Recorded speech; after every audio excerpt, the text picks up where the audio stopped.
Sejam bem-vindos a mais um Cubicast. Este que os fala é João Brito, seu host favorito, e estamos aqui para mais um episódio maravilhoso que você deve estar esperando, porque eu falhei uma semana. Calma, foi só uma semana, tá bom? Tá tudo bem. Esse ano eu pretendia completar o ano inteiro sem falhar nenhuma semana, mas eu tô melhor aqui do que na academia, tá? Então, eu tô indo bem.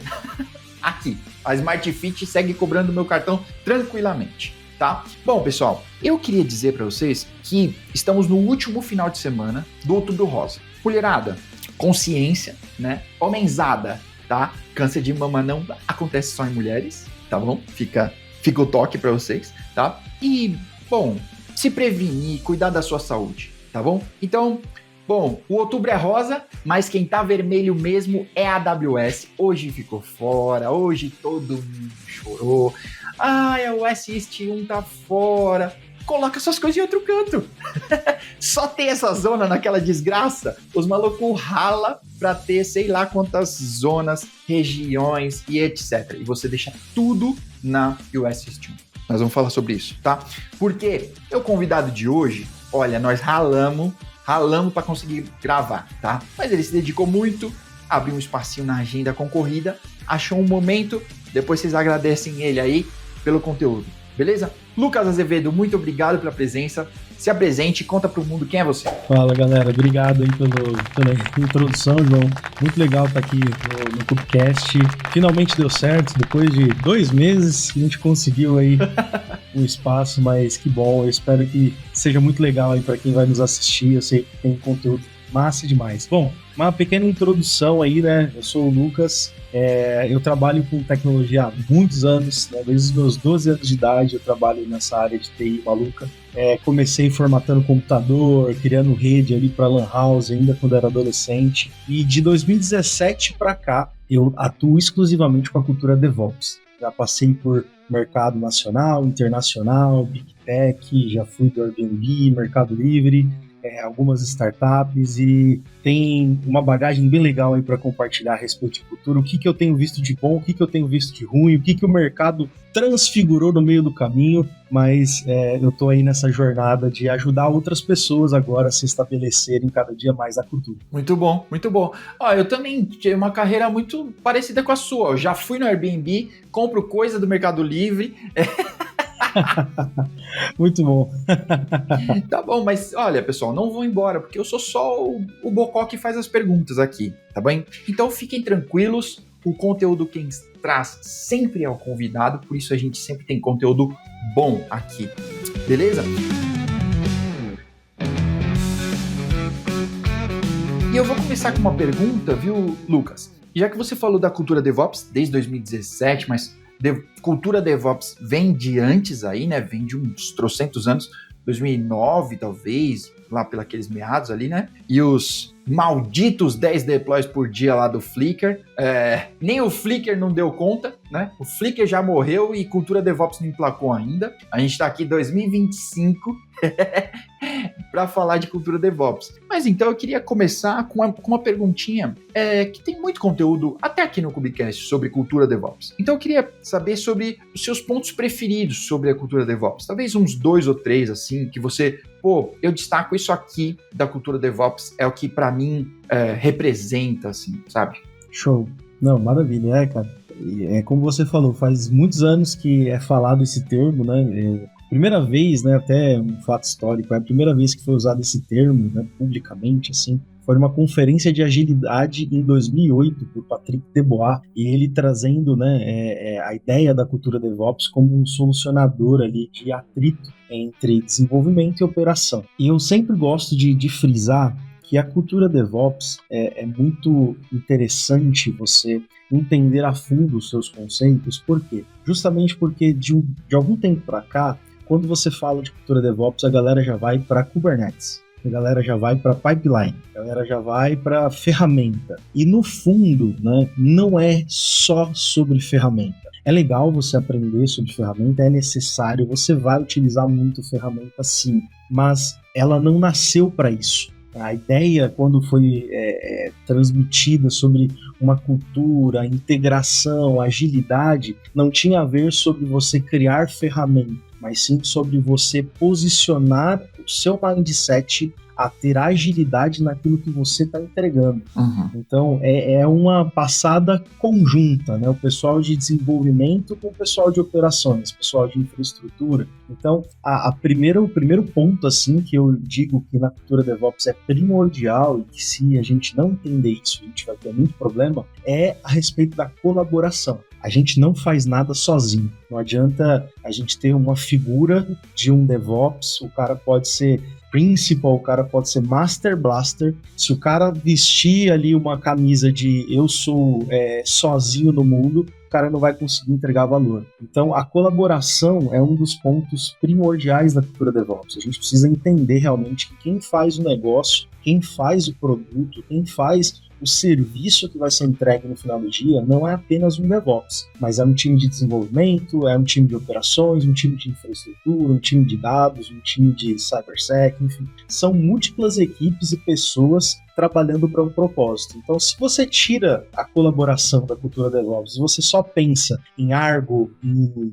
qualquer outra ferramenta ali, em Flux, qualquer coisa do tipo, você esquece do fator colaborativo, o fator de fato de você pegar junto, entender onde está o atrito e como a gente sai do outro lado, cara, você quebrou a cultura DevOps, você foi simplesmente mais um ferramenteiro aí da vida. Então, um dos pontos mais assim centrais da cultura é a colaboração. Legal. Eu gosto daquele acrônimo, né, do CALMS, né, pro DevOps, né, eu acho muito bom, mas que tudo que não tem em DevOps ou é difícil de encontrar é calma, né?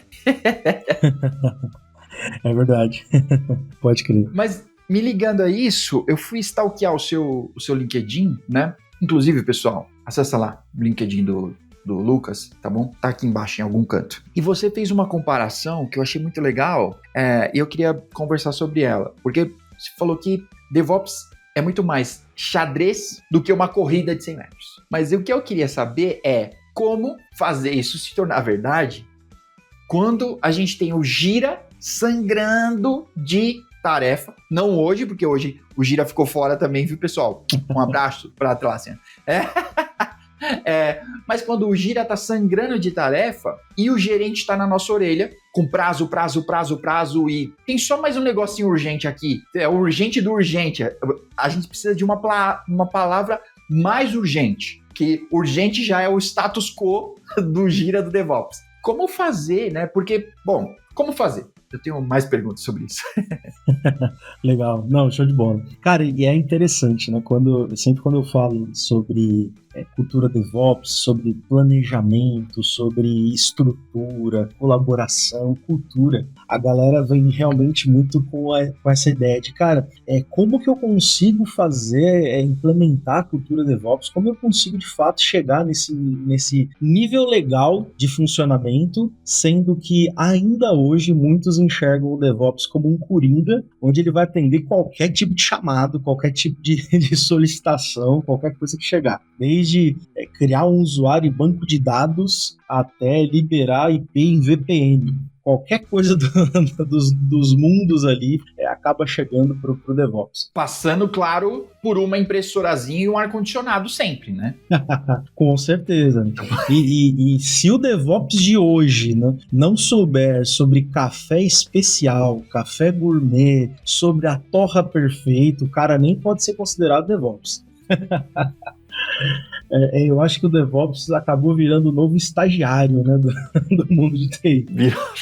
Mas é super interessante, porque, de fato, quando a gente fala sobre a cultura DevOps, a gente fala sobre um processo de mudança de cultura e de mentalidade. Então você vai chegar num lugar onde a mentalidade muitas vezes não vai estar direcionada à colaboração, agilidade, processos bem definidos, uma estrutura mais abstrata, programática. Então, aquilo que a gente tem como ideal ali no mundo DevOps, você vai chegar num lugar que muitas vezes não vai estar implementado. Agora, O problema de a gente tratar DevOps como uma corrida de 100 metros é justamente a gente entra nessa roleta ali de ficar correndo e respondendo chamado, e a gente esquece do trabalho anterior ao atendimento de um chamado, que é de fato você mostrar para as pessoas o que é a cultura DevOps. E é um fator super importante isso. Muitas vezes, quando você chega no lugar, o seu principal desafio não vai ser os atendimentos, não vai ser, de fato, os tickets, mas vai ser entrar realmente na cabeça das pessoas e dizer, olha, eu estou aqui como um facilitador, eu estou aqui como um enabler, eu vou habilitar as pessoas a entregarem o seu valor máximo, mas para isso a gente vai ter cumprir alguns passos, a gente vai ter que percorrer uma jornada juntos. Quando eu falo justamente sobre DevOps ser xadrez, é porque no xadrez não adianta você ter velocidade, é como se a gente, trazendo para a tua analogia, é como se eu matasse ali 15, 20 tickets por dia ali no Gira, qualquer board que você utilizar, mas você só está atendendo coisas desnecessárias, você não está olhando realmente para o objetivo. Qual que é o objetivo do xadrez? Você dá o checkmate ali no rei, você capturar ali a peça mais importante. Você tem um objetivo. Então, os seus movimentos, eles precisam ser calculados para chegar nesse objetivo. E se a gente entra nesse passo de vou correr e vou matar chamados, a gente acaba perdendo o fator estratégia, sabe? Eu sempre digo que se na tua sprint, se você está num lugar onde ainda não tem a cultura, né? E se na tua sprint não tem pelo menos uma atividade que não tem nada a ver com ferramenta, não tem nada a ver com tecnologia, provavelmente você está indo por uma direção errada, sabe? Porque muitas vezes o nosso trabalho vai ser criar uma reunião e explicar o que é DevOps. Criar uma apresentação para leigos dizendo o que é CI/CD, o que é agilidade, como abstrair. Então, realmente a gente precisa trabalhar de forma eficiente e eficaz, não só rápida. Massa, da hora. Bom, ainda sobre isso, você acredita que ainda aqui nos autos de 2025, passado quase 20 anos disso, a gente ainda tem pessoas que acham que DevOps é só Dev e Ops? É só essa treta que a gente quer resolver? E essa pergunta é muito engraçada, porque eu acho que eu tenho certeza, assim, os meus posts que fizeram mais sucesso foram posts muito simples, onde eu justamente levantava esse questionamento. Sim, em 2025 a gente tem muitas pessoas achando que DevOps, por exemplo, é uma especialização, onde você vai percorrer uma carreira de Dev até chegar no momento sênior, onde você escolhe, eu quero ser DevOps. E aí você está apto para você ser um DevOps. Ou do mesmo lado de infraestrutura. Chegou ali no coordenador de infraestrutura, começou a aprender cloud, aí ele falou, agora eu posso ser um DevOps. E não é assim, né? A DevOps, de fato, não era nem pra gente estar chamando um profissional que atua com DevOps de DevOps, mas estamos aqui, DevOps Engineer. Sim, E o mais legal é que nos últimos anos ainda teve uma confusão a mais, né? Porque em 2019 eu já vi isso acontecendo. A galera falou, não, DevOps é cultura. O profissional que trabalha com isso se chama SRE. Aí misturou tudo. Misturou SRE, misturou com DevOps. Tudo. É muito importante ainda hoje, cara. E tem pessoas que realmente acreditam, que defendem, falam, não, DevOps tem que ser um cara mega especialista em algo, uma carreira X ou Y ali, mas não é cultura e tudo mais. Tem pessoas ainda hoje, inclusive tem pessoas que dizem que a cultura DevOps vai acabar com engenharia de plataforma, o que também não é uma verdade. Mas o que a gente vai escutar por aí tem muita coisa. Boa, tá bom. Bom, ainda nesse lance de que DevOps não envolve só os devs, nem só os ops, todo mundo tem que entrar nesse jogo para funcionar. E vou pegar o exemplo de hoje, né, da AWS ter uma zona fora, de que, como você disse, com tempo suficiente, o ecossistema ali daquela empresa, dos workloads, poderia ser melhor, poderia ser mais resiliente para ultrapassar um outage da AWS. E eu até vi um post bem bacana, para não dizer babaca, né, que dizia assim, quer dizer que quem é você para criticar a engenharia da AWS na sua empresinha? Eu diria, João Brito seria a minha resposta. Tá bom, eu sei que tem engenheiros astronômicos lá, Eu sei disso. E sei que eles têm dinheiro para brincar de foguete. Então, tudo bem. Mas eu também tenho certeza que tem os momentos de engenharia. Que engenharia não é a toque de caixa, né? A gente não só pega as duas coisas vão em sentidos contrários, né? A pressa e, faz um deploy agora, né, desse Kubernetes, vou usar o Kubernetes. Eu preciso de um Kubernetes para hoje. Tá bom, vai subir para hoje, né?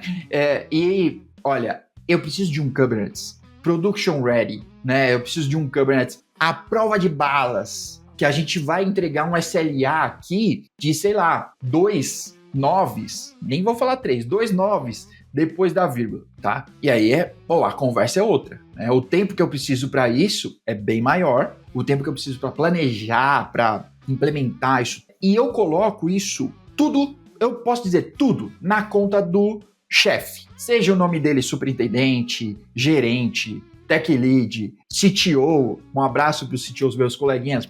Olha, tá todo mundo nesse mesmo barco. CEO, quando não... Para mim, a culpa tá tudo nessa camada. Porque vocês decidem. Vocês decidem não dar tempo suficiente para que eu possa implementar um Kubernetes em mais de uma região, se é que isso é necessário, ou não, sei lá. Mas muitas vezes a demanda chega que eu não tenho tempo suficiente de raciocinar se isso é necessário ou não.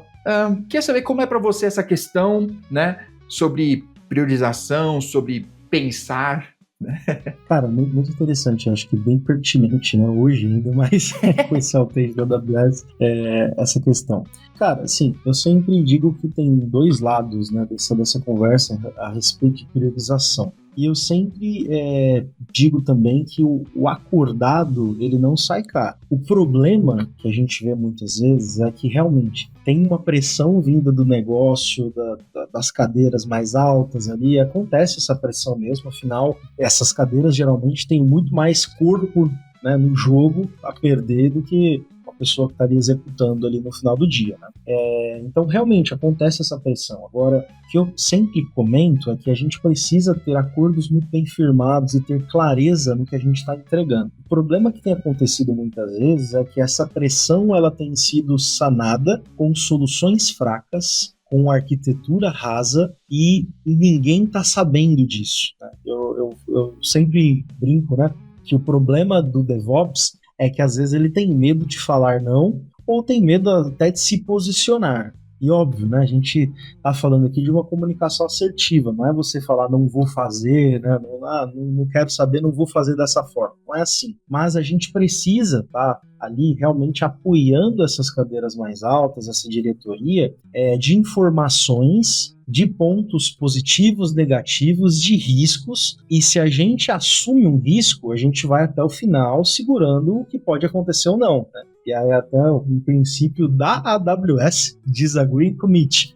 Você pode até discordar, mas se a gente entendeu naquela reunião que subir um Kubernetes em um dia é o melhor para o momento, ainda que a gente possa estar descoberto em auditoria, em segurança, em resiliência, mas se a gente entendeu, cara, é o melhor para o negócio, é o melhor nesse momento, ok. Isso quer dizer que se no dia seguinte a gente sofrer um ataque, eu não vou virar para o meu DevOps e falar, cara, a culpa é sua, resolve aí. Eu não vou, assim como eu não vou virar para o meu gestor e vou falar, tá vendo, é problema seu, você que assumiu. Cara, a gente vai estar junto ali no bar. Uhum. Agora, eu sempre gosto de trabalhar muito com as possibilidades e com as probabilidades. Então, se a gente vai subir algo que não é o melhor dos mundos, qual que é o prazo que a gente vai ter para deixar isso melhor? Qual é o planejamento que a gente vai ter para chegar num lugar estável? Que a gente possa ficar tranquilos e dormir sem esperar receber uma ligação aí do PagerDuty de madrugada. Uhum. Então a gente precisa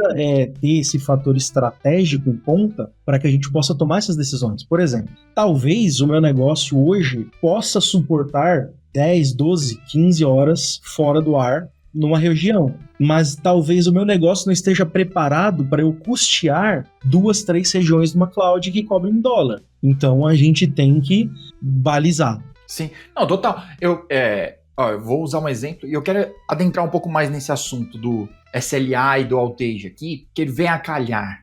Porque eu gosto muito desse seu exemplo. Eu vou dar um exemplo aqui e olha, pessoal do Mercado Livre, eu amo todos vocês. Só vou usar como exemplo porque eu tentei usar o app hoje e tava falhado, beleza? É só por isso. Mas se quiser me mandar o cupom de desconto aí, é nós também, tá?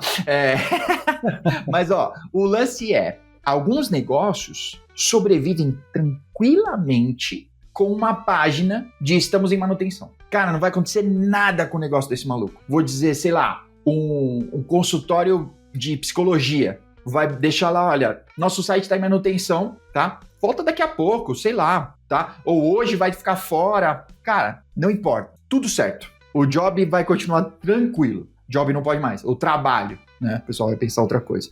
Pessoal, tô falando de trabalho. Ó, o horário. A menos que você esteja ouvindo esse Cubicast de madrugada. Por falar nisso, um abraço para todo mundo que escuta o Cubicast lavando louça. Esposas que estiverem ouvindo os seus maridos lavando louça, ouvindo o Cubicast. Incentive a lavar louça e a ouvir mais Cubicast. Me perdi aqui. Ah, já sei. O negócio. Agora, o Mercado Livre não ia sobreviver. O Mercado Livre não pode pôr uma status page e, tipo, a gente tá fora e não tem nem como dar a desculpa, né? Tipo, a gente tá fora por causa da AWS. Cara, não é desculpa que se entregue, não vai colar. Nenhum usuário vai aceitar isso. Sim. Né? E outros serviços, né? Serviço que eu pague, porque o Mercado Livre não é um serviço que eu pago, né? No sentido de, tipo, sei lá, o meu streaming favorito, né? Vai estar fora e vai deixar só uma status page. Ah, eu tô fora por causa da AWS. Amigão, eu não pago a AWS. Não me importo que você tá na AWS. Tá, depois de falar tudo isso, me parece que as camadas de gestão não estão cientes da quantidade astronômica de dinheiro que precisa para aumentar um 9 no SLA. Não é verdade? O que você acha? Sei lá. Sim, faz total sentido, cara. E até legal que você trouxe, né, esse exemplo do Mercado Livre, né? Eu passei por lá recentemente, né? Estava ali numa cadeira de TAM, líder técnico de um time de TAM do Fury, da IDP deles. Ah, da hora. Foi uma experiência super legal, super enriquecedora. Conheci muita gente boa lá dentro. Massa. Sabe, eles vão estar aqui, ó, um spoiler pra quem tá assistindo esse episódio, hein? A turma do Fury vai estar aqui, acho que no próximo mês ainda, tá? E a gente vai só falar sobre o Fury. Se preparem. Mas diz aí. Tava lá no Fury. Top demais. Então, realmente, assim, e é legal porque, assim, eu vi um trabalho intenso lá dentro sendo feito a respeito de resiliência. E por que eu digo isso? Porque existe um fator que, para muitos negócios, ainda não existe, que é o fator reputação. E esse fator é muito, muito interessante, e quando você chega nesse nível que o Mercado Livre está, ele é muito mais impactado por causa de cenários como esse, né? Então, por exemplo, níveis de criticidade, né? Cara, teste, medium, high, e surgiu um nível de criticidade que é business critical.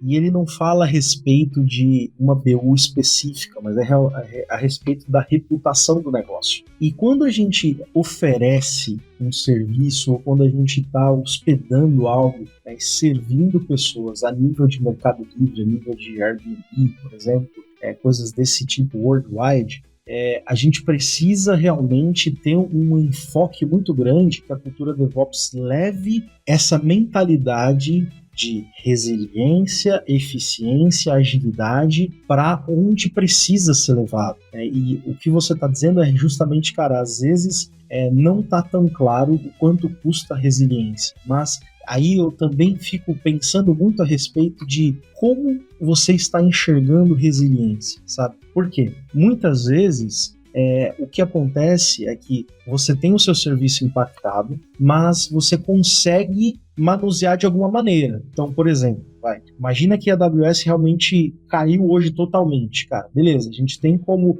transportar todos os nossos serviços da AWS para Azure hoje? Ah, não tem. Ok, a gente consegue transportar todos os nossos serviços da AWS na região que está afetada para outra região? Cara, ok, a gente consegue, mas vai demorar um dia. Ok, beleza. Esse um dia, se eu ficar fora, quanto que eu perco? E aí essas contas têm que entrar na ponta do lápis, não a respeito somente de faturamento, mas posicionamento de mercado, time to market, tudo isso. Então, realmente é muito importante esse fator resiliência, e quando você chega num certo nível, a expectativa das pessoas é que aquela a disponibilidade esteja ali. Então, por exemplo, hoje, cara, tu entrou no aplicativo do Mercado Livre e falou, cara, eu quero comprar, indiferente se a AWS está fora ou não. Até porque se você fosse tentar entrar na Amazon, provavelmente você ia ter mais problema. Então, realmente a expectativa das pessoas, ela precisa ser refletida nas decisões arquiteturais e como a cultura DevOps está levando isso para dentro de casa, sabe? Conectado a isso ainda, né, as expectativas de SLA e o impacto disso, né, porque aí você tem em contrapartida, né, o desespero, né, do trabalho que não foi feito, né, eu vou chamar assim, do trabalho que não foi priorizado, né? Porque eu acho que, no geral, grande parte dos técnicos sabem que existe algo mais para fazer, né? Sabe que existe algo mais do que, não tinha nada mais do que eu fazer, né? Só o backup. Acho que todo mundo já sabe que em 2025 tem muito mais coisa além do backup para fazer. Mas, então, dizendo que isso não foi priorizado o suficiente para já estar pronto hoje, talvez, na linha do tempo, tenha alguma empresa que, tipo, tava para terminar o negócio sexta e não deu, e hoje, infelizmente, o Murphy te pegou, sinto muito, mas grande parte dos que ficaram fora hoje não priorizaram o suficiente para poder estar no ar. E aí, hoje já não adianta mais. Hoje não tem correr, não tem nada, tem torcer, orar pela AWS, né, e torcer para, cara, tudo voltar o mais rápido possível, né, você ter o menor impacto possível. E aí, como você disse, né, sobre essa reputação, né, às vezes, sei lá, mandar uma cartinha para os seus clientes, né, sei lá, tô imaginando aqui, né, uma empresa financeira ou essas de investimento, né, que ficou alguma coisa fora hoje, mandando uma cartinha para os clientes, olha, a gente ficou mesmo fora, a gente está trabalhando para num próximo evento desse não ficar, etc, né, e beleza, fazer mesmo o que ele está prometendo, mas pensando nesse lance desse outage ainda, quais estratégias que você tomaria, Lucas? Ou algumas opções de estratégias, talvez, a gente pode conversar sobre elas. Não sei, se você quiser citar 2 ou 3 opções de estratégias para escapar, né? Então, o outage de hoje é esse, né? Uma zona da AWS ficou fora. Quais estratégias você tomaria, assim? Ou você indicaria, na verdade, né? Eu acho. Claro. Bom, temos algumas a se pensar, né? Eu sempre gosto de, quando a gente fala sobre resiliência e tudo mais, e sobre pensamento de disaster recovery e tudo mais, eu sempre coloco uma cartinha na manga que muitas vezes as pessoas acabam não enxergando, assim, e que faz muito parte do jogo, que é a questão do vendor lock-in. Ou seja, você precisa entender quando você está construindo o seu produto, o seu serviço, as decisões que você vai tomar, se você vai ficar refém ou não de X vendedora, de X marca. Se você construiu, por exemplo, vai dar um exemplo, se toda a sua stack de IAC, de infra como código, foi escrita em CloudFormation, cara, não adianta. Se a AWS explodir hoje, você vai ter que pedir lá pro chat GPT converter tudo para Terraform para usar em outra cloud, porque você não tem o que fazer, você se prendeu, né? Ou seja, se o seu produto, por exemplo, ele vive em algo muito específico de uma marca, de um provedor de serviço, você está se tornando refém do que acontece com esse provedor. Isso é um ponto importante, assim, é o ponto de partida para você pensar resiliência. Cara, minha arquitetura, eu consigo tirar ela de onde eu estou e colocar em outro lugar? Esse é o primeiro ponto. Segundo ponto, né, que aí a gente começa a falar sobre as estratégias realmente de resiliência. O fator determinante é, de fato, você estar em mais de uma zona ou mais de uma região. E aí vai de acordo com a necessidade do teu negócio. Como você comentou, cara, se você tem uma landing page ali que você está vendendo alguma coisa ali, você tem recorrência baixa, se você tem um problema que o seu bucket na região de West East One ali tá com problema, ok, tá tudo bem, você espera, né, ok. Mas se você tem um produto já, tem uma gama de usuários ali, você precisa começar a pensar em estar em mais de uma região. Até porque, né, não é uma crítica a quem utiliza US East 1, porque US East 1 é uma região que tem um fator financeiro ali, para algumas pessoas tem um custo mais em conta, mas historicamente é a primeira região da AWS. Então tem muitos serviços que nasceram ali e muitos serviços que estão interconectados. Então, por exemplo, você vai subir uma CDN em outra região, você precisa que o seu certificado seja válido em US East 1, porque lá é a central ali onde a CDN vai buscar os certificados matriz. Então você precisa começar a entender pela criticidade do seu negócio o que você vai utilizar. Por exemplo, estratégia multi-região é uma estratégia muito legal, mas que custa um valor considerável. Por quê? Porque não é simplesmente você subir um Kubernetes aqui e você subir um Kubernetes aqui. Você precisa entender que os dois vão trabalhar em conjunto. Se realmente estão trabalhando em conjunto, como você vai fazer para que a comunicação entre esses dois aconteça? A mesma coisa a questão de banco, por exemplo. Se você tem um banco de dados na região ali de Norte Virgínia e você quer ter ali a multi-região trabalhando em Ohio, por exemplo, ou em outra região qualquer, na Oregon, você precisa ter um trabalho ali de DMS, né, de Data Migration Service, ali, por exemplo, muito grande. Você vai ter que ter uma escrita e uma leitura muito rápida. Isso já começa a envolver outros custos de link dedicado, custos ali de comunicação agressiva e outros, lembrando que a gente está pagando isso em dólar. Então, essa estratégia de multi-região é uma estratégia que acontece, que muitos serviços acabam utilizando. É uma das alternativas. Tá? Ainda sobre o multi-region, que essa parece ser normalmente a primeira estratégia a ser levantada, né? Porque é mais simples do que multi-zona ou do que multi-cloud. Então, multi-region. Ou mais barata, eu vou dizer, né? Mas ainda tem eu acho que a criticidade dos dados e quanto, né, você pode estar atrás das coisas, né? Porque, bom, se a gente fala de Kubernetes, por exemplo, esse problema nem foi resolvido, né? Federação já está na versão 2 e não foi resolvida, vai lançar a 3 e olha, eu não aposto minhas fichas nela, porque é muito complexo, né? E latência é uma coisa muito dolorida para o Kubernetes e para sistemas distribuídos, né, no geral. Então, normalmente vai se levar primeiro em conta a grana, né? Mas a grana nem é o único dos top fatores mais complexos, né? O problema técnico é tão caro quanto pagar a nuvem que você está querendo. Então, multi-region não é tão trivial, né? Eu diria. Sim, com certeza. E tá fazendo um apêndice aí, né? Geralmente a galera começa com multizona, porque multizona é mais barata do que multirregião. Falei o contrário. Porque você tá na mesma região, mas você tá ainda passando interdiferente. Acabou apertando, tranquilo. Então, assim, mas nesse caso de hoje, por exemplo, você seria afetado da mesma forma, foi a região inteira de Norte Virginia. E realmente, você tocou num ponto muito importante, porque a técnica não é simples de você conduzir sincronicidade entre regiões diferentes, porque você precisa de altas taxas de velocidade e muitas vezes inteligências em gerir control plane e data plane, em que muitas vezes as tecnologias que você ainda não está pronta para isso. Então, como você vai fazer? E aí entra um dos outros riscos de você pensar muito e você acabar querendo resolver todos os problemas do mundo, que é o over-engineering, que esse a gente pega aqui em todos os lugares. Então, cara, mas beleza, Kubernetes não resolveu federação ainda, mas eu vou criar um script shell que ele vai rodar a cada 5 segundos, ele vai copiar todo o etcd e vai fazer...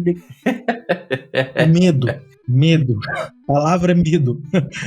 E eu já caí em muitos cenários assim, e cenários inclusive que acontecem no inverso, que você chega assim, o produto é simples, a taxa de utilização não é ainda agressiva, mas foi construído uma espécie de hidra ali com várias cabeças ali que você não sabe o que está acontecendo por debaixo, porque alguém pensou que um dia um hacker iraniano ia entrar de madrugada e ia fazer um caos na sua infraestrutura, sendo que você atende 5 pessoas por semana. Uhum. Então, realmente, tem que dosar muito bem o que você vai usar de estratégia. E esse é um ponto, até, João, comentando, que eu vejo muitas pessoas, muitos profissionais de DevOps, quando chegam em empresas que ainda não têm uma maturidade de resiliência, mas estão caminhando para obter essa maturidade, acabam indo muito rápido, porque viram alguém falando que era muito legal, que é o disaster recovery. Cara, A gente tem a comunidade DevOps, né? E aí, fazendo um gancho aí,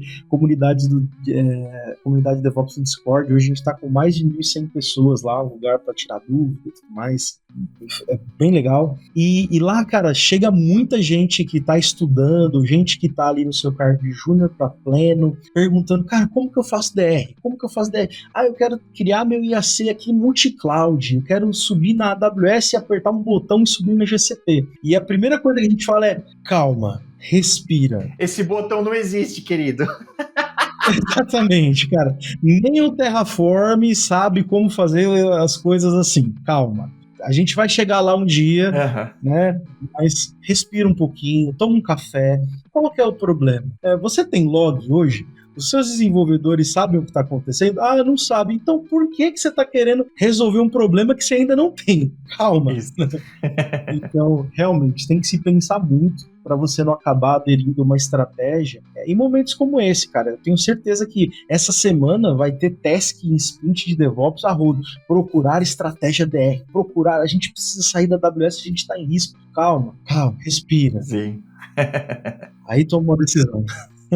Boa. Tá bom. Eu te interrompi aquela hora, você estava falando da estratégia de multi-region, né? Que outra estratégia poderia ser uma boa para adotar, hein? Legal. Existem algumas estratégias que, dependendo da arquitetura, você consegue adotar. Por exemplo, se o seu serviço ali é um website ou um serviço web que você tem ali, sei lá, mais consumo do que ingestão de dados, por exemplo, você pode pensar numa estratégia de DR visando ali através da sua CDN. O que acontece muitas vezes ao invés de eu expor, né, o endereço da minha cloud, eu pego alguém intermediário ali, muita gente utiliza, por exemplo, Cloudflare para CDN, onde eu aponto o meu tráfego, mas em caso de falha, eu consigo fazer um redirecionamento para outro lugar. Como eu disse, se o seu produto ele é muito mais sobre questão de consumo, vou dar um exemplo, você tem um streaming, não é todo dia que sai filme novo, não é todo dia que sai episódio novo. Você pode mudar a capa, banner, você pode fazer todo um trabalho ali de personificação, mas, cara, Titanic vai continuar sendo Titanic aqui na Amazon e aqui na GCP. Então, o que você pode pensar é em estratégia justamente de direcionar o teu público de acordo com o falha. Então, cara, se eu tenho um problema na AWS, beleza, eu tenho essa massa de dados que é consumida aqui, que é estática, replicado em outro provider, e eu direciono isso com ali uma CDN fazendo o envio para um ponto geográfico mais perto e disponível da pessoa. Essa é uma outra estratégia também, mas como eu falei, depende do serviço. Se é um serviço com muita ingestão de dados, eu estou cadastrando alguma coisa, eu quero ver, muitas vezes você vai ter esse problema mesmo dele.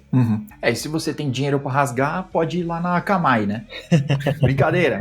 Um abraço, meu irmão trabalha na Akamai. Um abraço, Guti. Destruindo a possibilidade de patrocínio da Akamai em 3, 2... Brincadeira. Exatamente. Akamai, se você patrocinar, a gente fala bem de você e fala mal do Cloudflare. Tá? Não, boa. Tem uma estratégia que eu gosto muito, porque ela vai parar de bater em DevOps e bate nos devs, que é de Circuit Breaker. Porque aí ela pega toda aquela estratégia de... aquele esquema, aquela arquitetura rasa, e você fala pro cara, se a gente colocar um circuit breaker aqui, fudeu daí pra frente, não, nada mais dá certo, mas ao mesmo tempo é igual o Canary Deployment, que a gente só vê em 2 lugares, circuit breaker e Canary Deployment, em apresentação. Na real, na prática, olha, o que eu já vi de apresentação, o que eu já fiz de apresentação, eu já apresentei sobre Spinnaker, gente, pra vocês terem ideia. Quem usa Spinnaker? Nem os caras da Spinnaker não usam. Bom, mas eu queria saber de você aí, tirando dessa camada aqui, né, quais outros problemas, né, você pode destacar, assim, que saem da nossa camada de infra, e aí a gente tem que fazer valer a cartinha do DevOps e chamar a turma de Dev para participar, chamar os arquitetos, né, chamar essa turma toda pro jogo. Não que nas outras não precise, mas... Sim, claro. Não, sim, perfeito. Cara, eu lembro de uma vez eu estava conversando, né, uma experiência bem, bem legal, estava conversando com alguns desenvolvedores a respeito de um desenho ali de uma arquitetura, seria como se fosse um SaaS ali, e a gente estava debatendo alguns pontos, e eu achei muito interessante, porque em nenhum momento eles pensaram em nenhuma falha. e esse é um ponto que o DevOps ele precisa estar realmente atento e levantando essa mão ali para o pessoal de desenvolvimento, de segurança e tudo mais, que, cara, as coisas elas tendem a falhar, as coisas acontecem, vai acontecer em algum momento alguma falha, e a gente precisa entender quais estratégias que a gente pode contornar aquela falha que está acontecendo. E aí eu dei um exemplo mega simples, assim, cara, se você tem ali um serviço, né, a pessoa vai se cadastrar no seu serviço, você pode ter fallbacks ali para escrita em banco, por exemplo. Coisa bem simples. Ou seja, a pessoa vai digitar ali um formulário, a pessoa vai dar o apply e a sua aplicação ela vai se comunicar com o banco de dados e salvar ali os dados que a pessoa colocou. Mas e se esse banco ficar fora? Ah, não, mas eu preciso então que um DevOps faça a mágica que o banco esteja 200% disponível. A gente ainda não consegue fazer isso, mas talvez no teu código você possa colocar uma condição de verificação e salvar em cache. Uma coisa simples, assim, cara, se eu não consigo comunicação com o banco, cara, eu starto em cache e eu continuo recebendo aquelas requisições, cara, o banco voltou, salvo lá no banco, levo a informação para lá. Então, a gente precisa ter esse olhar arquitetural para questionar muitas decisões. E é uma questão que muitas pessoas acabam me perguntando, né? Porque ainda nessa visão de que o DevOps é um especialista em tudo, ele é um especialista em Dev, um especialista em Ops, ele é um especialista em todas as áreas, muitos questionam, falam, cara, mas Lucas, você não é programador, cara, você não teve carreira como Dev, como que você é DevOps, como que você tem sucesso sem DevOps? Eu falei, cara, porque eu estudo arquitetura de software e eu não preciso ser um desenvolvedor para isso, mas eu entendo conceitos básicos, modulação, fallback, coisas, circuit breaker, system design. Eu estudo essas coisas não porque eu vou utilizar e vou criar monstros do meu lado da página, mas porque realmente eu preciso ter um conhecimento estruturado para fazer questionamentos sensatos. E esse tem sido muitas vezes o problema de muitos DevOps. Eles não têm conhecimento para questionar de uma forma boa, para propor sugestões ou para propor lições de casa ali para os times que estão atuando naquele produto e acabam acatando qualquer coisa. E eles acatam atividades. Eu lembro de uma vez, uma situação muito interessante. A gente tinha um problema de performance numa aplicação mobile de um grande nome aí do fast food. E eu era tech lead de um time de DevOps e a solicitação que chegou para nós foi a seguinte: a gente precisa de um Kafka na AWS. Aí a gente, beleza, ok, né? A gente subiu aqui com o Terraform rapidinho. Mas para quê? A gente vai resolver o problema de performance do aplicativo X. Com Kafka? Com Kafka. Quem deu essa sugestão já colocou um Kafka no ar? Provavelmente não. Exatamente. Mas justamente chegou, você que tem conhecimento, você já viu que, cara, tem alguma coisa errada nesse cenário. Mas enfim, beleza. Aí, o que a gente fez, né? Eu ali como tech lead, junto ao meu gestor na época, cara, a gente chegou e falou, cara, beleza, a gente tá com a atividade X aqui, a gente pode marcar uma reunião para falar dessa atividade? Claro, beleza e tal. E a gente foi e chamou a galera que estava envolvida, que tinha pedido e tudo mais, e eu levei um principal de engenharia que tinha ali do nosso lado. Eu trabalhava na época numa empresa que ela vendia DevOps, né? Então você contratava ali um pool de horas e tudo mais. E a gente foi nessa reunião e, cara, foi maravilhoso, assim, foi muito engraçado. Porque, assim, eu dei uma introdução na reunião, né? Meu gestor ali também. E aí a pessoa que propôs isso, né, começou a falar, não, olha, vou desenhar aqui para vocês. Pegou uma lousa, colocou um Kafka no meio da aplicação. Esse é o problema aqui, a performance, cara, eu não tô sabendo tratar, tal, beleza. Aí, esse principal que a gente tinha levado, cara, ele só falou, cara, você vai atrapalhar a performance em 10 segundos. Como assim? Vai atrapalhar cada requisição em 10 segundos. Eu falei, vou te mostrar. Aí ele levantou. Cara, deu uma aula pra gente ali no dia.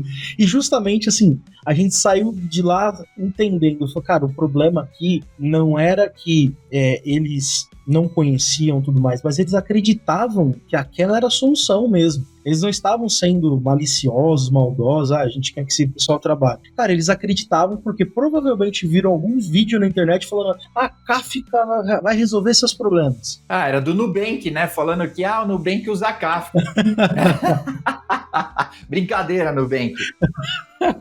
Me dá um crédito lá que eu retiro isso que eu disse. Muito bom.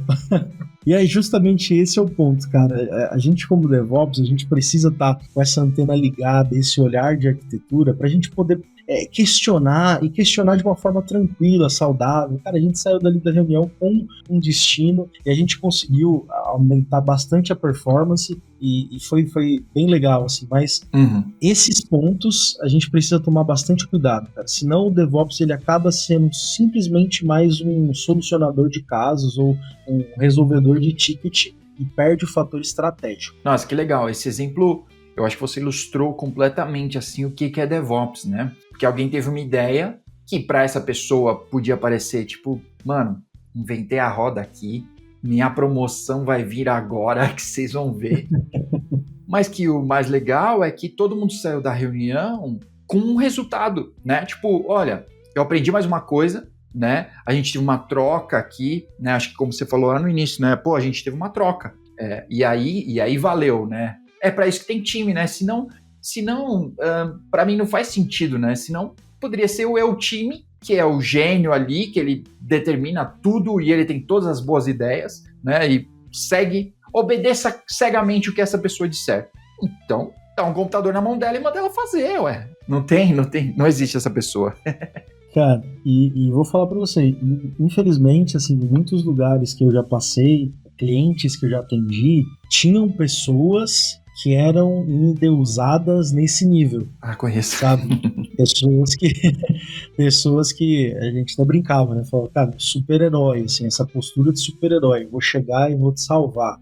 Vou chegar, pode contar comigo que eu vou fazer qualquer coisa. E muitas vezes, alguns gestores olham para essa pessoa e falam, nossa, esse cara tá voando, esse cara, olha, todo mundo precisa dele, ele é um cara indispensável. Mas numa visão realmente estratégica, isso é um baita problema. Porque se você tem uma única pessoa que é o Superman do seu negócio, cara, se o dia essa pessoa tiver uma gripe, parar, você não tem simplesmente uma pessoa fora, você tem equipes fora, porque aquela pessoa criou ali um gargalo em si mesma que não soube lidar. Então, justamente, a gente precisa entender que o DevOps ele tem esse papel. Falou, cara, eu vou levar as coisas para um nível de conhecimento onde todo mundo precisa estar junto, todo mundo tem o seu papel aqui de importância, a gente vai tomar uma decisão sensata com base em agilidade, em segurança, em resiliência, em observabilidade, para que a gente possa melhorar cada dia mais, sabe?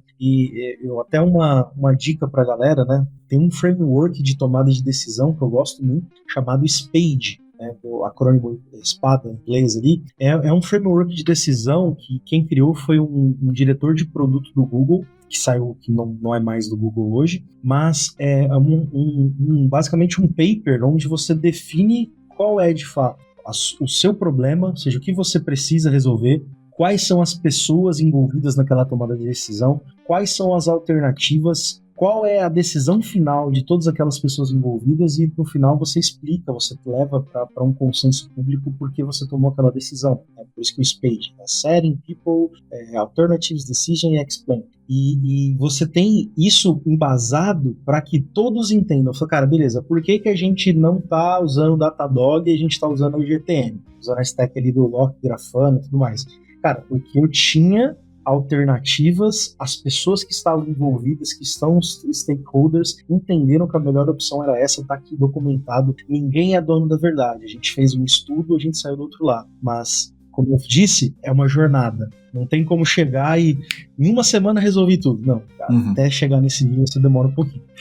Olha, eu não sei se é esse paper, provavelmente não, porque eu não sou uma pessoa letrada o suficiente para ler papers, mas eu li um blog post que falava justamente sobre isso, que é seu time não precisa de super-herói. É horrível para o seu time ter um super-herói, porque as pessoas se acomodam, essa pessoa vai se achar cada vez mais, então o nível do seu time para de crescer. Sim.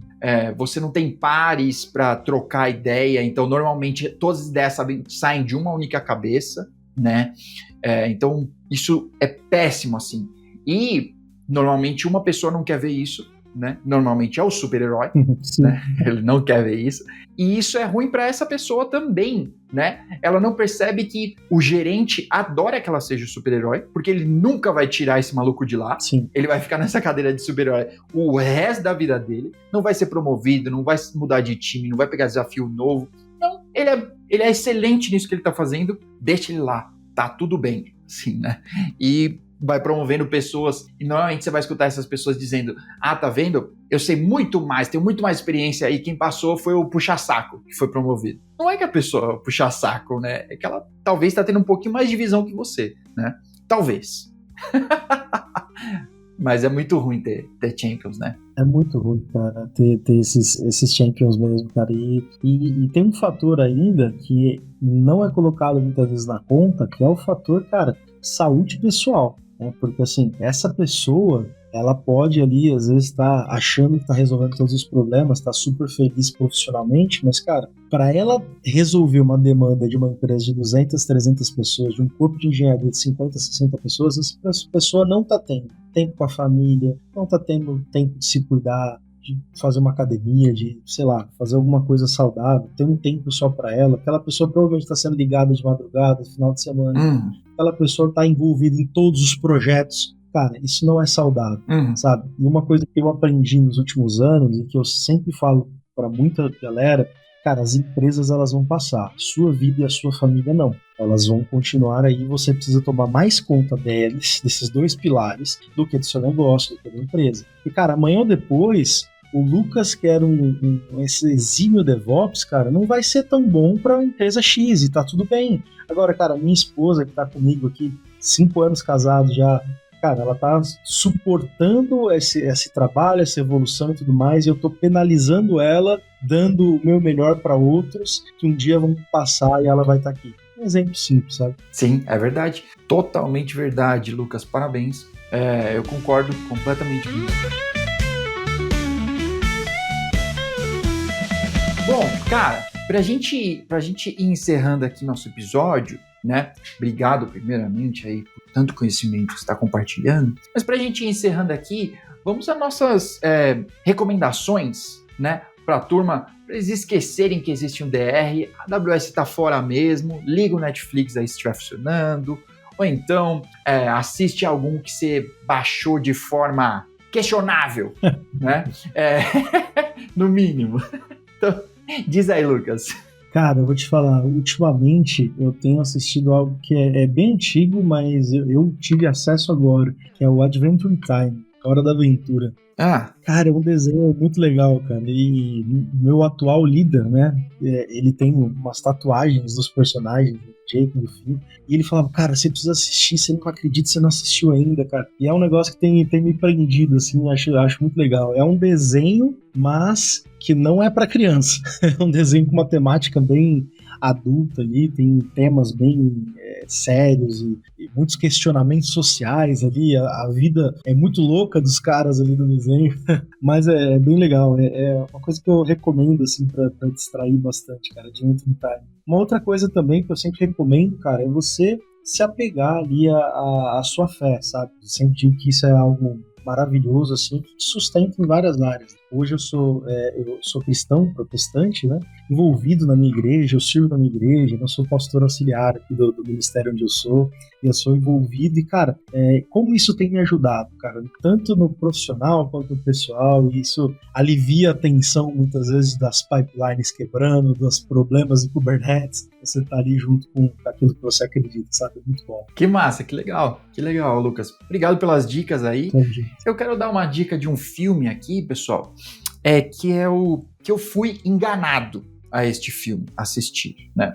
Às vezes eu tenho isso com a minha esposa, né? Tipo, a gente gosta muito de ir ao cinema, e aí, tipo, às vezes não é toda hora que tem um filme da Marvel, né? Não é toda hora que tem um filme que você sabe o que é. Às vezes você, vou dar uma chance para esse filme. Grande parte das pessoas devem ter assistido, ou pelo menos sabem da existência, né? Do filme Extraordinário, que é daquele garoto que nasce com problema no rosto e tudo mais. E aí, eu vi lá no cinema Extraordinário 2. Eu pensei, o que será que vai acontecer, né? Bom, o primeiro é legal, vamos assistir o 2, né? Tá bom.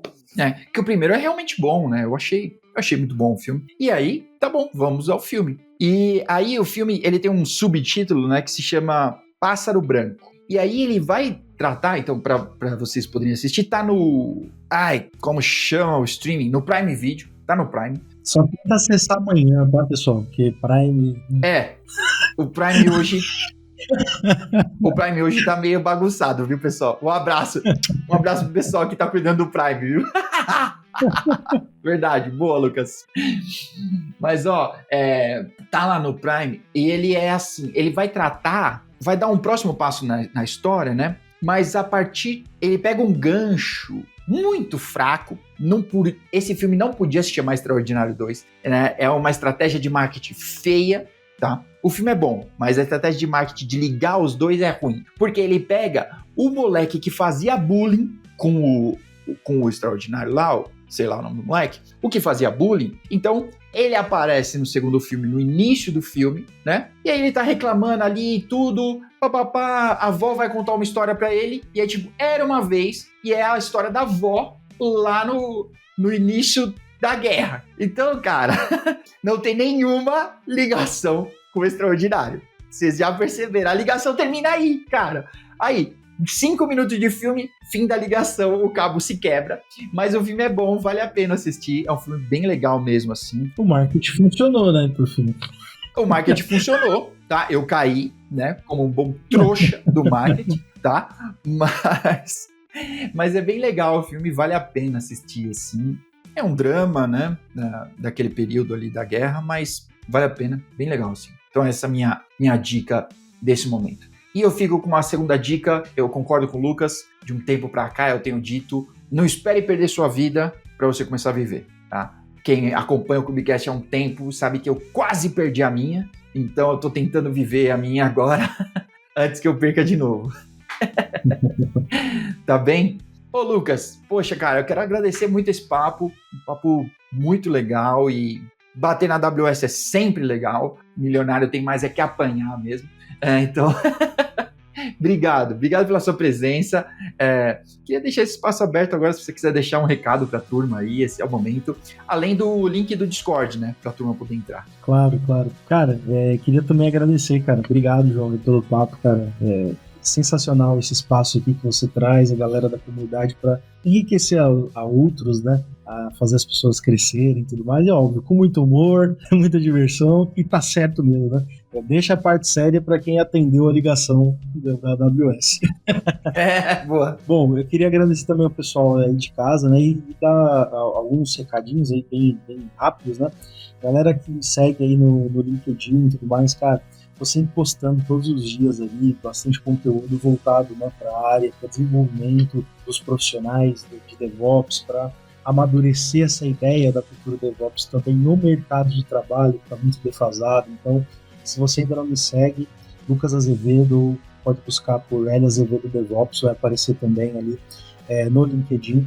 No próprio LinkedIn, ali no meu perfil, você vai ter o acesso ao link da comunidade do DevOps no Discord, totalmente de graça. É um lugar com, como eu falei, mais de 1.100 pessoas ali, diversos profissionais já bem estabelecidos. Tem gente trabalhando no exterior, aqui dentro do país mesmo, trabalhando em grandes companhias, e pessoas que querem aprender, que tem ali espaço para tirar dúvida, pedir indicação. A gente já teve pessoas contratadas ali dentro da comunidade. Cara, tá sendo algo muito legal, e é um espaço realmente para essa troca, para crescer. Então, basicamente é isso, galera. Sigam aí nas redes sociais. Eu tenho o meu canal do YouTube também, L Azevedo DevOps. Tá meio esquecidinho, mas vai vir coisa boa aí até o final do ano. Então, já se inscrevam lá também. Vai ser muito bom poder ajudá-los aí nessa jornada da cultura DevOps. Boa, massa.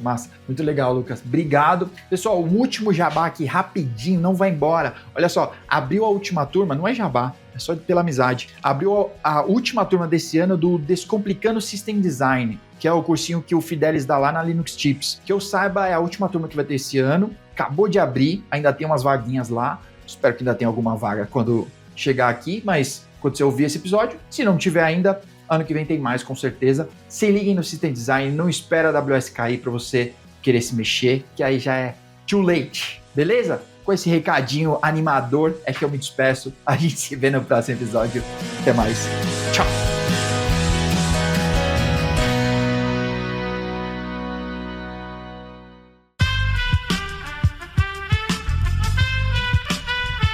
Esse podcast foi editado por Aerolitos Edição Inteligente.